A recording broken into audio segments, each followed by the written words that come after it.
Start. परिच्छेद. व्यक्तीला उदरनिर्वाहासाठी कोणता ना कोणता तरी व्यवसाय निवडावा लागतो. व्यवसायामध्ये काही उदात्त कला किंवा विज्ञान याबाबतचे अद्ययावत प्रशिक्षण आवश्यक असून त्यामध्ये बौद्धिक कार्यापेक्षा हस्तकौशल्ये समाविष्ट असतात. अध्यापन, स्थापत्य, लेखन, वाणिज्य, व्यवस्थापन, वैद्यकीय असे अनेक व्यवसाय समाजात चालू आहेत. शिक्षकी व्यवसाय हा अन्य व्यवसायापेक्षा फारच वेगळा आहे. या व्यवसायाचा संबंध विद्यार्थ्यांशी येतो. व्यवसाय कौशल्य प्राप्त करून घेण्याच्या हेतूने घेतलेले शिक्षण म्हणजे व्यवसाय शिक्षण होय. मानवी जीवन समृद्ध करणाऱ्या, समाज जीवनाचा स्तर उंचावणाऱ्या मूल्यांचा परितोष करणारा व्यवसाय श्रेष्ठ दर्जाचा समजला जातो.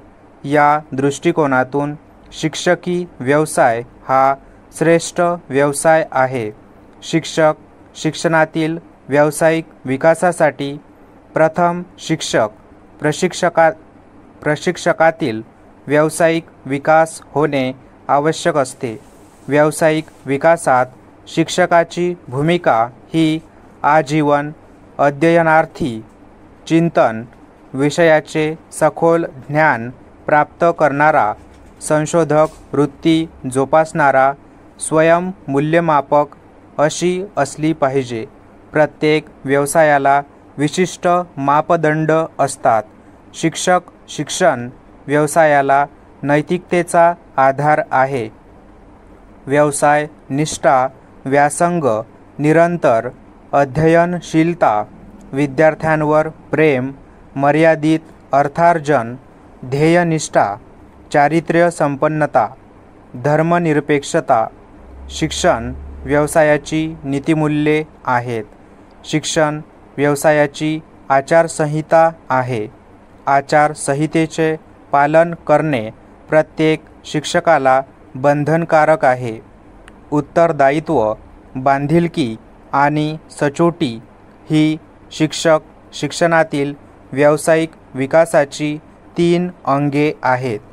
उत्तरदायित्वामध्ये व्यक्तीला वरिष्ठांनी सोपवलेली कामे करावी लागतात.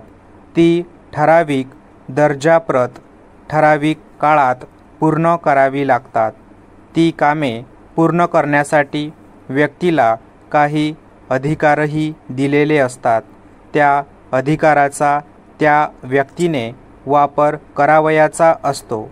शेवटी त्या व्यक्तीने नेमून दिलेल्या कामाच्या संदर्भात काय संपादन केले आहे ते वरिष्ठांना सांगावे लागते. कामाचा अहवाल सादर करावा लागतो. बांधिलकी म्हणजे स्वीकारलेल्या कामावरील निष्ठा होय. राष्ट्रीय शिक्षक शिक्षण परिषदेने विद्यार्थी, समाज, व्यवसाय, उत्कृष्टतेचा ध्यास व मूलभूत मानवी मूल्ये ही बांधिलकीची 5 क्षेत्रे सांगितलेली आहेत. सचोटी हे शिक्षकाच्या व्यावसायिक विकासाचे महत्त्वाचे अंग आहे. सचोटी म्हणजे प्रामाणिकपणा होय. व्यावसायिक सचोटीची वर्गध्यापन, शिक्षण संस्था, पालक, समाज व अभ्यासपूरक कार्यक्रम ही 5 क्षेत्रे सुचविलेली आहेत. शिक्षक आपल्या व्यवसायाशी प्रामाणिक असेल तर त्याच्या हातून शिक्षण क्षेत्रात विधायक कार्य घडू शकेल. परिच्छेद. धकाधकीच्या जीवनात चिंता व ताण निर्माण करणारे प्रसंग आपल्या जीवनात वारंवार येत असतात. त्यामुळे माणूस अस्वस्थ होतो. अशा वेळेस त्याची कार्यक्षमता कमी होते. प्रगतीस अडथळे निर्माण होतात. उत्साह कमी होतो. निर्णय क्षमतेचा ह्रास होतो. या उलट ताण कमी केल्याने माणसांच्या सर्जनशीलतेचा उत्पादक कृती करण्यास सहाय्य होते. ज्याप्रमाणे माणसांच्या मनावर ताणतणाव येतो त्याप्रमाणे विद्यार्थ्यांना देखील ताणतणाव येत असतो.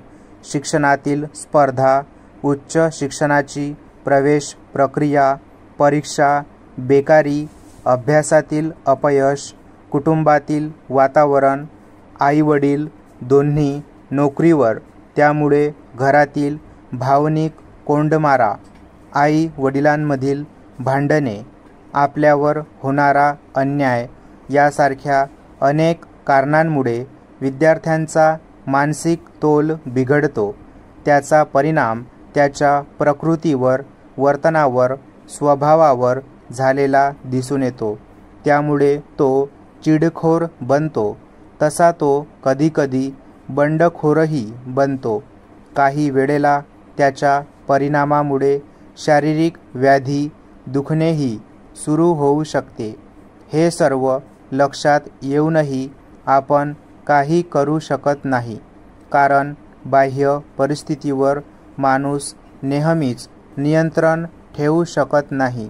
अशा वेळेस ताण कमी करण्यासाठी आपल्याला काही उपाययोजना करता येणे शक्य आहे, याची जाणीव करून देणे खूप महत्त्वाचे आहे. परिच्छेद. ज्या वेळेला मनावर ताण येत आहे असे लक्षात येते त्यावेळेला आपण जी कृती करतो त्यापेक्षा वेगळी वृत्ती करावी, म्हणजे त्या विचारापासून आपण दूर जातो, किंवा स्नायूंना आराम द्यावा म्हणजे विश्रांती घ्यावी व विधायक विचार करून मी चांगले काम केले आहे, शांत हो, आराम कर असे स्वतःलाच उद्देशून म्हणायचे की हळूहळू आपल्या मनावरील ताण कमी होतो. परिच्छेद. ज्याप्रमाणे मोठ्या माणसांना मनावर ताण व दडपण येत असते त्याप्रमाणे विद्यार्थ्यांवरही येत असतो.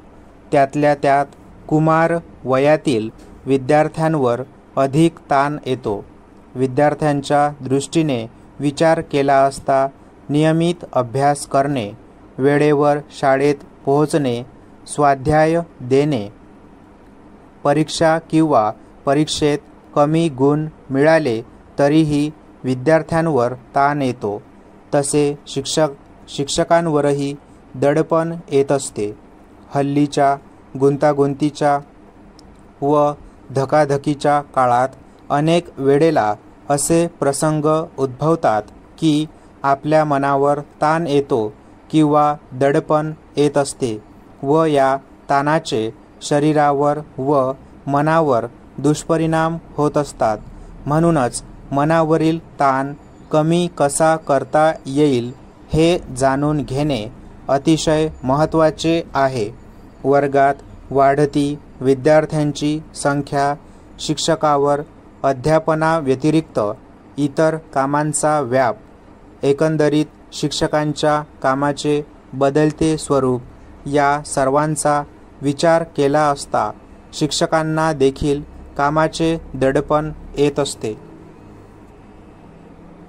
मानसिक ताणतणाव कमी करण्यासाठी या प्रतिमानाच्या माध्यमातून विद्यार्थ्यांना खाली दिलेल्या बाबतीत मदत करता येईल. स्टॉप.